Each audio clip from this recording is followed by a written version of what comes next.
स्वागत है आपका। आपके साथ मैं हूं ज्योत्सना पाटनी। नमस्कार, मैं हूं अमित पालित। सुबह के 9 बजे हैं और हम आपके लिए लेकर आए हैं सुबह 9 बजे की 9 बड़ी खबर। और आज इस बुलेटिन में हम आपको दिखाएंगे दिल्ली हिंसा में कैसे मिले हैं इंटरनेशनल साजिश के सुराग। चक्का जाम से पहले एक बार फिर राकेश टिकैत ने दिए भड़काऊ बयान। और हरियाणा में इंटरनेट बंदी के बावजूद किसान कैसे कर रहे हैं मैसेजिंग।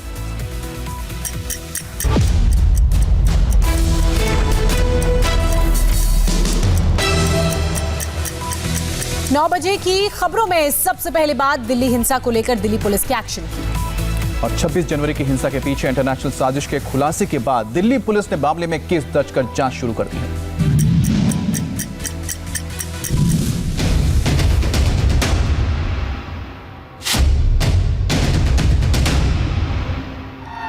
बीस जनवरी से ही एक्टिवेट था लाल किले पर हिंसा का प्लान। ग्रेटा थुनबर्ग के टूल किट से डीकोड हुई इंटरनेशनल साजिश। भारत के लोकतंत्र को दागदार करने वाले इंटरनेशनल प्लान में तैयारी तो थी और भी बहुत कुछ करने की। ग्रेटा थुनबर्ग से हड़बड़ी में एक गड़बड़ी हो गई और सारा खेल बेपर्दा हो गया। ये पूरा प्लान उस टूल किट से डीकोड हुआ जिसे ग्रेटा थुनबर्ग ने शेयर किया था। इस टूल किट से ही पुलिस को social media storm, international celebrity के ट्वीट्स और 26 जनवरी के दंगों के बीच डायरेक्ट कनेक्शन के सबूत मिले। टूल किट में पहले डिजिटल स्ट्राइक के लिए कहा गया और कहा गया #AskIndiaWhy के साथ वीडियो, फोटो, मैसेज भेजें। 23 जनवरी को ट्वीट स्टॉप 11:30 से 5 बजे तक लाने को कहा गया था और कहा गया कि पीएमओ इंडिया, केंद्रीय कृषि मंत्री, आपके प्रदेश के सीएम, इसके अलावा IMF, WTO, FAO और वर्ल्ड बैंक को बेझिझक टैग कर सकते हैं। फिजिकल ऑक्शन के लिए टूल किट में लिखा गया था कि भारतीय दूतावास, सरकारी दफ्तर, मीडिया हाउस, अंबानी अडानी दफ्तर पर 26 जनवरी को प्रदर्शन करें।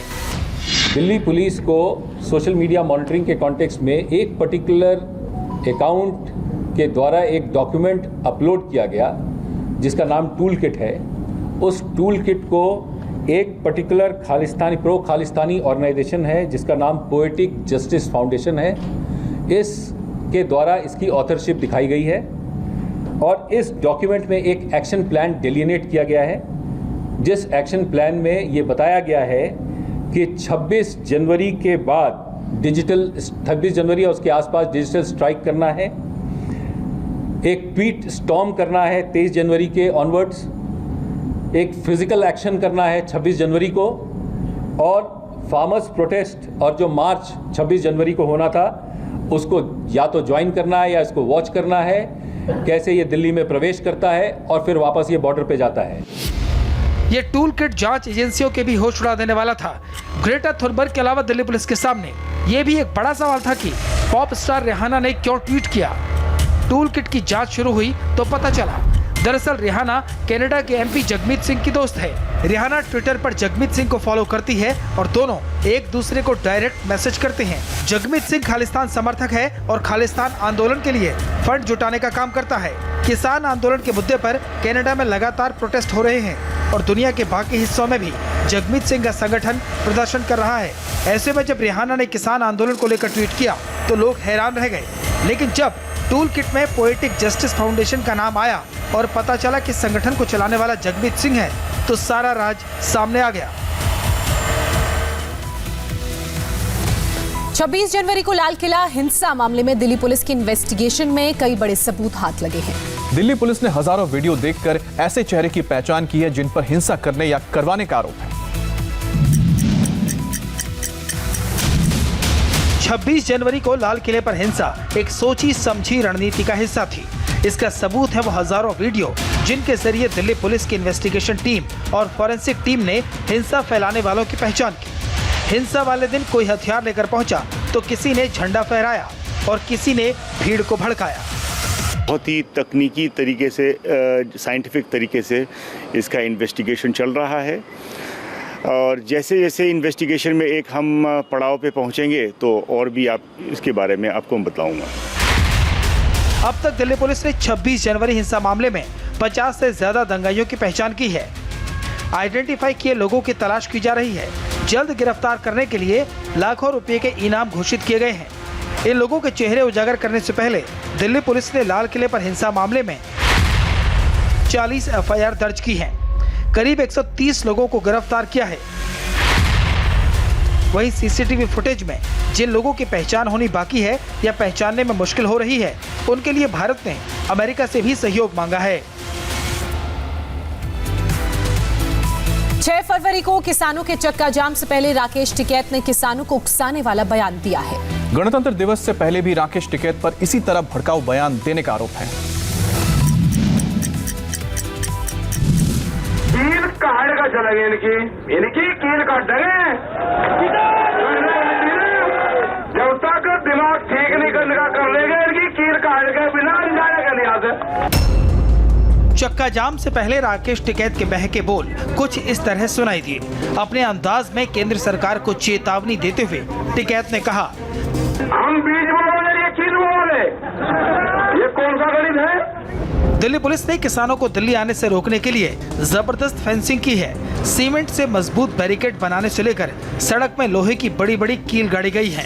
मतलब हम खेतों में बीज बोते हैं, ये कील बोते हैं, ये कील काट का चलेंगे, वे ले ली हमने अपने कब्जे। किसान नेताओं ने ऐसे भड़काऊ भाषण 26 जनवरी को भी दिए थे। इस बार हालांकि किसानों ने चक्का जाम से दिल्ली को अलग रखने का फैसला किया है, लेकिन दिल्ली पुलिस की तैयारी भी जबरदस्त है। किसान संगठनों ने 6 फरवरी को देश भर में 3 घंटे के चक्का जाम का ऐलान किया है। दोपहर 12 से 3 तक ये चक्का जाम रहेगा। दिल्ली एनसीआर में चक्का जाम नहीं किया जाएगा। जिन लोगों को चक्का जाम से परेशानी होगी, उनके लिए लंगर और पानी का इंतजाम किया जाएगा। करीब 3 घंटे के चक्का जाम के दौरान किसान नेता लोगों को रोक रोक कर अपना एजेंडा समझाएंगे और आंदोलन की वजह बताएंगे। किसानों के चक्का जाम के दौरान हिंसा न भड़के, इसके लिए बॉर्डर्स पर तो इंतजाम किए ही जा रहे हैं। तमाम एजेंसियां भी अलर्ट हैं। हिंसा की आशंका के बीच गृह मंत्री अमित शाह ने हाई लेवल मीटिंग की है। गणतंत्र दिवस पर हिंसा के पीछे इंटरनेशनल साजिश का सुराग मिलते ही केंद्र सरकार पूरी तरह से हाई अलर्ट पर आ गई है। साजिश का खुलासा होते ही गृह मंत्री अमित शाह ने राष्ट्रीय सुरक्षा सलाहकार अजीत डोवल के साथ हाई लेवल मीटिंग की। गृह मंत्री के साथ पुलिस और आईबी के टॉप ऑफिसरों की मीटिंग करीब 2.5 घंटे चली। इस मीटिंग में एनएसए अजीत डोवल के साथ साथ दिल्ली पुलिस के कमिश्नर एसएन श्रीवास्तव और आईबी चीफ अरविंद कुमार मौजूद थे। इस मीटिंग में गृह मंत्री अमित शाह ने किसान आंदोलन को लेकर एहतियात के तौर पर की गई तैयारियों की पूरी जानकारी ली। 6 फरवरी को किसानों ने हालांकि दिल्ली को छोड़कर पूरे देश में चक्का जाम की बात कही है, लेकिन 26 जनवरी को ही हिंसा को देखते हुए दिल्ली पुलिस कोई चांस नहीं ले रही। दिल्ली पुलिस कमिश्नर ने सुरक्षा इंतजामों की जानकारी भी गृह मंत्री से साझा की। आंदोलन के दौरान अफवाहों पर रोक लगाने के लिए इंटरनेट सेवा पर रोक लगाई गई है, लेकिन हरियाणा के किसानों ने इसका तोड़ तलाश लिया है। चक्का जाम को लेकर सूचनाएं देने के लिए सिरसा और किसान मंदिर और गुरुद्वारों का इस्तेमाल कर रहे हैं।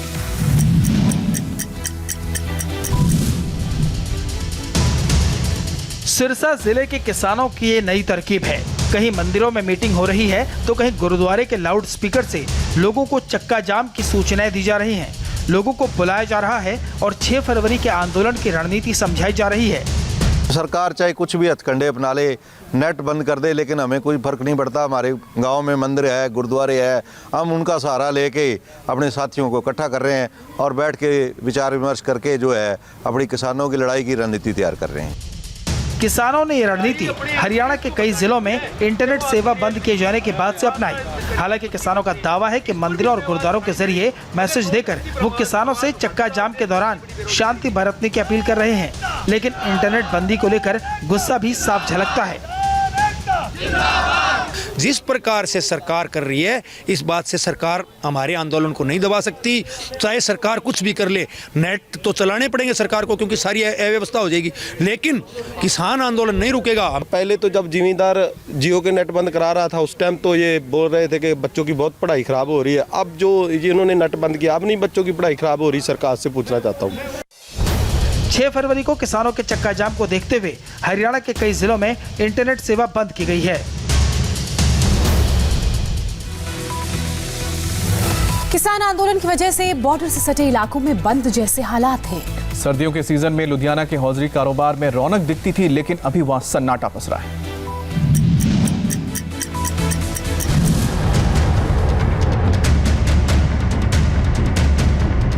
पहले कोरोना महामारी के बाद और अब किसान आंदोलन से पूरा बिजनेस तार-तार। देश के हौजरी व्यापार का हब कहे जाने वाले लुधियाना में जिधर भी जाएं ऐसा ही सन्नाटा पसरा है। पिछले साल को हम लाके चलें कि एडवांस में कस्टमर हमें पेमेंट देता था, 10 लाख ले लो, 20 लाख ले लो कि हमारा माल रेडी करो।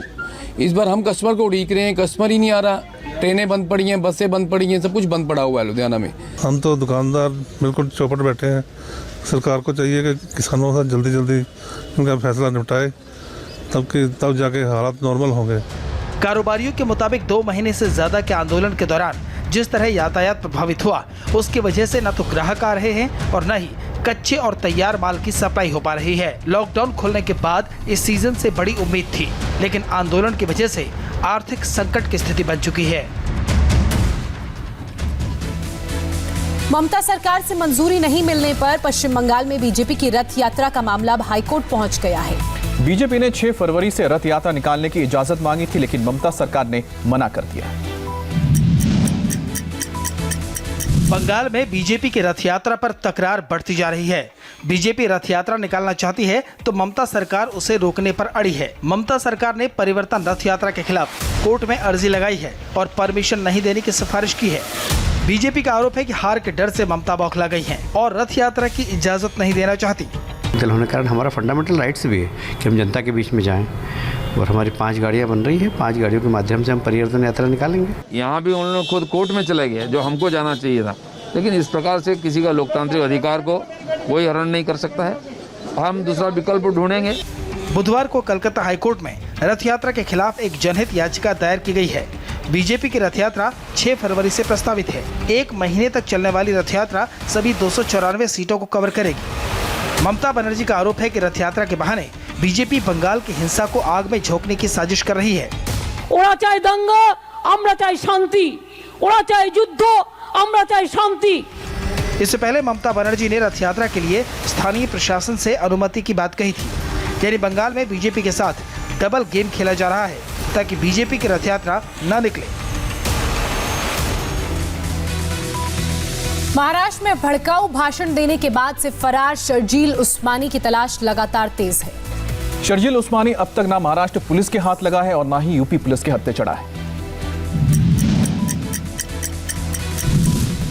भड़काऊ भाषण के बाद से ही शर्जील उस्मानी भागा फिर रहा है। उसकी तलाश में 2 राज्यों महाराष्ट्र और यूपी की पुलिस जुटी हुई है, लेकिन अब तक दोनों राज्यों की पुलिस एक दूसरे से तालमेल नहीं बिठा पाई। यूपी पुलिस का कहना है कि अगर महाराष्ट्र की पुलिस उनसे संपर्क करती है तो वो सहयोग के लिए तैयार है। इस बीच शर्जील उस्मानी के खिलाफ पुणे में विरोध प्रदर्शन किया गया।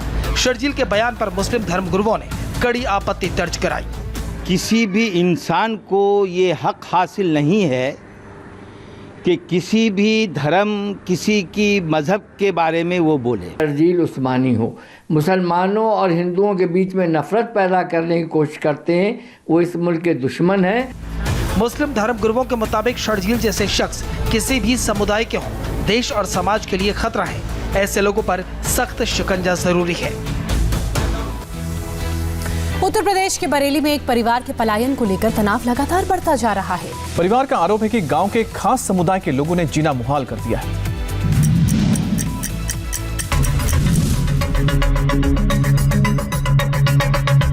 बरेली के पास एक छोटा सा गांव परसौना और गांव से पलायन को मजबूर एक परिवार। मेरा कारोबार फतवा लगा दिया, ना सब्जी दूध पानी, मुझे ज़रूरत की कोई भी चीज़ ना मिल रही। मेरी दुकानों से कुछ ग्राहक भी बंद कर दिए गए, कोई मेरी दुकान पे ग्राहक, मजबूरन हमें ये सब कारोबार वहाँ से बंद करना पड़ा। मान लो जब हम भूखे प्यासे मरेंगे तो हम क्या करेंगे, हमारा कोई है ही तो भी ना है। हम अपने घर से बाहर लेकर खड़े रहे तो मैं ऐसे देख देख के छुप जाते हैं कि इनसे बोल ना सकते तुम लोग कोई। गाँव का इकलौता हिंदू परिवार ऐसी गुहार कई बार पुलिस प्रशासन से लगा चुका है, लेकिन दूसरे समुदाय का दबाव कम नहीं हुआ। इनका आरोप है कि आपसी विवाद के बाद समुदाय विशेष के लोगों ने न सिर्फ उनका बाइकआउट किया, बल्कि बात बात पर गाली गलौज भी देते हैं। निकल के अगर हम खड़े हो रहे हैं गेट से बाहर तो हमें देख देख के गालियां भी देती हैं और कहते हैं यहाँ से इनको भगा दो, इनको रहने ना देंगे यहाँ पर ही हम। पीड़ित परिवार के मुताबिक पड़ोस के कुछ लोगों से उनका विवाद हुआ, जिसका पुलिस निपटारा भी करा गई, लेकिन हालात नहीं बदले। इसे लेकर तनाव बढ़ा तो कुछ हिंदू संगठनों ने गांव में महापंचायत की धमकी दी। उसके बाद पुलिस ने नया मुकदमा दर्ज किया है। तहरीर में बताया कि उनके गांव के कुछ लोग हैं जो कि उन्हें परेशान करते हैं, उनके घर पे पत्थर फेंकते हैं और गाली गलौज करते हैं, जाते हुए शब्दों का इस्तेमाल करते हैं। तो इस संदर्भ में थाना बेथरी के द्वारा तत्काल प्रभाव से मुकदमा पंजीकृत कर लिया गया है।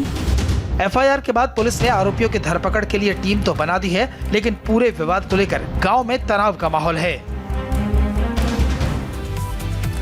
और वक्त हमारे लिए एक छोटे से ब्रेक का है। ब्रेक के बाद देखिए बिहार के दरभंगा में गांव वालों ने क्यों की पुलिस कर्मियों की पिटाई।